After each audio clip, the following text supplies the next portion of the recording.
जालना शहरात मोटर वाहन कायद्याची प्रभावीपणे अंमलबजावणी करण्यासाठी पोलीस अधीक्षक अजयकुमार बन्सल, अप्पर पोलीस अधीक्षक आयुष नोपाणी यांच्या निर्देशाने उपविभागीय पोलीस अधिकारी आनंद कुलकर्णी यांच्या मार्गदर्शनाखाली दिनांक 24 फेब्रुवारी 2026 रोजी जालना शहरात 25 चेकपोस्ट तयार करून दुचाकी, चारचाकी गाड्यांवर कारवाई करण्यात आली। यामध्ये फॅन्सी नंबर प्लेट, विना कागदपत्र, विना लायसन, ट्रिपल सीट, विना नंबर प्लेट, वाहन चालवताना मोबाईलवर बोलणाऱ्या वाहन चालकांविरुद्ध दंडात्मक कारवाई करण्यात आली। अशा एकूण 833 वाहनांवर कारवाई करत 8,47,250 रुपये एवढा दंड आकारण्यात आला असून या कारवाईमध्ये 11 अधिकारी, 98 पोलीस अंमलदार, 20 होमगार्ड व 1 आरसीपी पथक सहभागी झाले होते।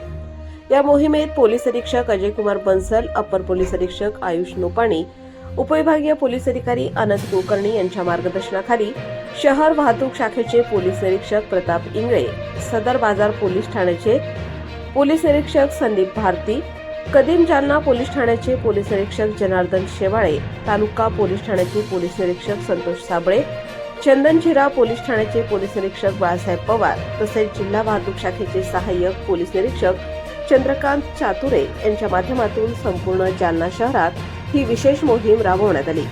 याची माहिती अप्पर पोलीस अधीक्षक आयुष नोपाणी यांनी प्रबंधभूमीशी बोलताना दिली आहे। प्रबंधभूमी महाराष्ट्र न्यूजसाठी प्रतिनिधी सुनील भारती, जालना। आपण एक ट्रॅफिकची मोठी मोहीम घेत आहोत। आता ट्रॅफिक व्हायलेशन्स हा मोठ्या प्रमाणात जालना शहरामध्ये होत आहे। त्याचबरोबर ॲक्सिडेंट्सचं प्रमाण पण खूप जास्त आहे। दररोज कमीत कमी एक व्यक्तीचा जीव जातो ॲक्सिडेंटमध्ये जालना जिल्ह्यामध्ये। त्याचं मुख्य कारण आहे हेल्मेट न वापरणे, ट्रिपल सीट किंवा रॉंग साईड जाणे। तर आपण हा सगळे काही जे गोष्टी आहेत त्याच्यावर एक मोहीम सुरू केलेली आहे। हा सतत सुरू राहणार आणि आम्ही लोकांना आवाहन करतो की तुम्ही जे ट्रॅफिक नियम आहे हा तुमच्या सुरक्षेसाठी असते, म्हणून त्यांचा फॉलो केले पाहिजे। सध्या हेल्मेटला सक्ती नाही केली आहे। आपण 1 मार्च पासून आपण हेल्मेटवर सक्ती करणार। तोपर्यंत परत आम्ही आवाहन करत आहोत सगळ्यांना की तुम्ही ट्रॅफिक नियम जे आहे त्याची तंतोतंत पालन केले पाहिजे। मुख्यतः आपला फोकस रॉंग साईड ड्रायव्हिंग, मोबाईलवर बोलणे, ट्रिपल सीट किंवा विदाऊट नंबर प्लेट्सची गाडी असते। विदाऊट नंबर प्लेटमध्ये चोरीच्या गाडीचं प्रमाण जास्त असतो, म्हणून त्याच्यावर आणि एक ब्लॅक फिल्मचा मोठा प्रमाण शहरामध्ये आहे। त्यामध्ये बरेच गुन्हेगारी पार्श्वभूमीचे लोक पण आपली गाडीवर ब्लॅक फिल्म लावते।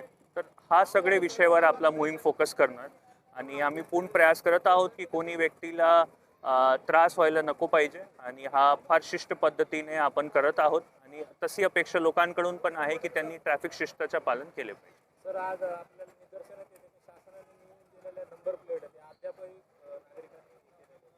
हाय सिक्युरिटी नंबर प्लेट लावणे अपेक्षित आहे सगळ्यांनी, पण सध्या शासनाने काही वेळ वाढवून पण दिलेला आहे। तर एकदा तो वेळ मर्यादा संपली की त्याच्यानंतर त्याच्यावर पण कारवाई होणार।